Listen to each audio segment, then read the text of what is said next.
Olá, está começando mais um ESG Notícias, o seu boletim diário sobre assuntos ESG, ambiental, social e governança, um produto do Instituto Global.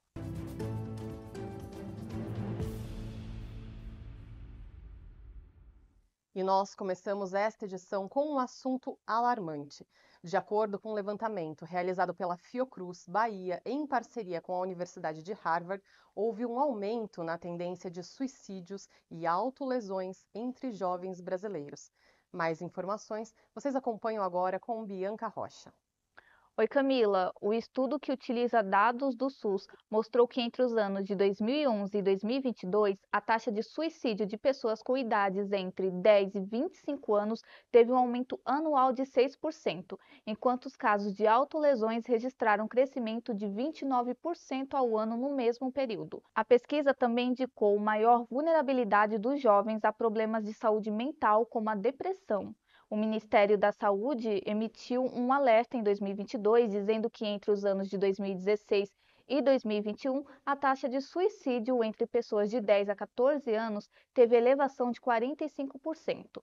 Fatores socioeconômicos podem explicar o fenômeno, mas a pesquisa também ressalta a influência das novas tecnologias, como a proliferação de informações e a pressão por aprovação nas redes sociais.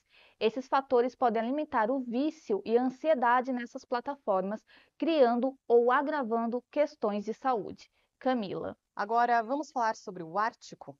A situação das geleiras é preocupante porque elas estão derretendo e ameaçando a vida de muitos animais, como os ursos polares, que estão enfrentando sérios riscos. As informações são do repórter Vitor Marchiori. Camila, o derretimento de geleiras no Ártico pode significar a extinção dos ursos polares. De acordo com um estudo publicado pela revista Nature Communications, cientistas rastrearam 20 indivíduos da espécie e constataram que 19 deles perderam em média 1 quilo por dia durante a pesquisa. Por causa do aquecimento global, os períodos em que a região setentrional passa sem acumular calotas de gelo marinho se tornam cada vez mais longos, fazendo com que os ursos tenham que passar mais tempo na Terra, onde a busca por alimentos é mais trabalhosa e perigosa. Pesquisas realizadas no oeste da Baía de Hudson, no Canadá, mostram que o período sem gelo no Ártico aumentou de aproximadamente 100 dias por ano em 1979 para 130 dias em 2015. Especialistas estimam que os ursos polares não conseguiriam passar mais de 180 dias por ano em terra firme sem morrer de fome. Atualmente, o animal é considerado vulnerável à extinção pela União Nacional para a Conservação da Natureza. Além disso, pode haver cerca de 26 mil ursos polares no mundo, com a maioria vivendo no Canadá. Volto com você, Camila. Bom, em Singapura, o governo lançou um plano de descarbonização da aviação local. João Kerr fala mais sobre esse plano para a gente. Então, Camila, o Ministério dos Transportes de Singapura lançou seu Plano de Centro Aéreo Sustentável. O objetivo é descarbonizar o setor de aviação do local, mas o plano preza pelo equilíbrio ao se preocupar com a sustentabilidade ambiental sem abrir mão de manter o setor competitivo. Um dos objetivos da Autoridade de Aviação Civil de Singapura é reduzir as emissões de carbono em até 20% até 2030, em comparação ao nível de 2019. O uso de combustível de aviação sustentável será obrigatório a partir de 2026 em todos os voos que partirem de Singapura. Essa mudança deve contribuir com 65% da redução de emissões de carbono, visando zerá-las até 2050, Camila. Elbia Ganon, presidente executiva da Associação Brasileira de Energia Eólica no Brasil, é a convidada do podcast Casos e Cases, um produto do grupo Arnone. Elbia foi convidada para falar sobre energia eólica no país e o Arthur Mirov vem com mais informações sobre o assunto para a gente. Oi, Camila. Elbia Ganum disse recentemente no podcast Casos e Cases que o Brasil mais que dobrou sua capacidade de energia eólica em apenas 5 anos.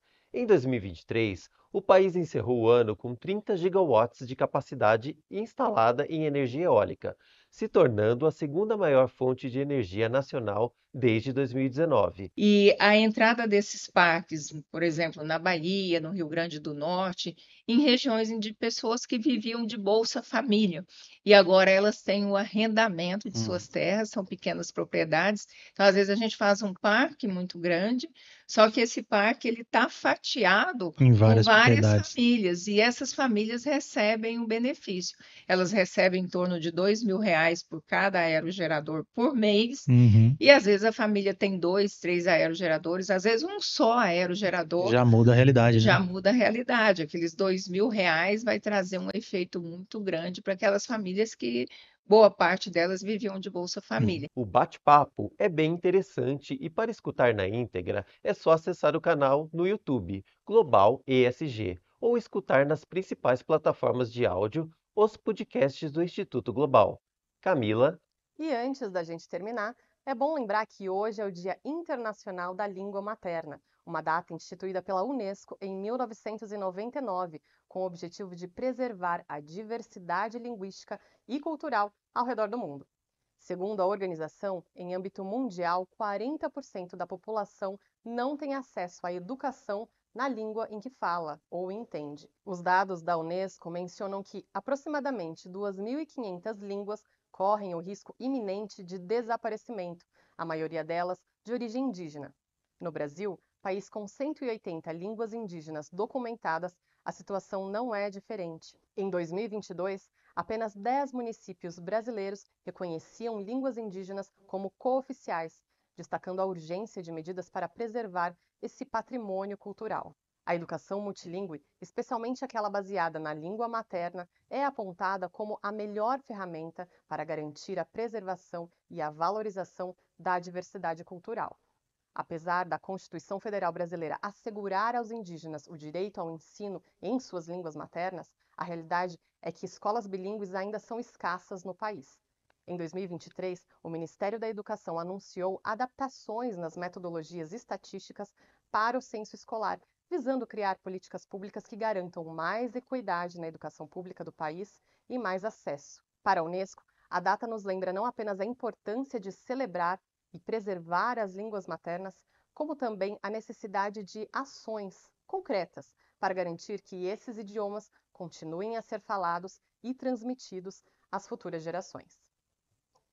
E o ESG Notícias fica por aqui. Para estar por dentro dessas e outras notícias, você pode acompanhar o nosso portal globalesg.com.br e fique atento também às nossas redes sociais.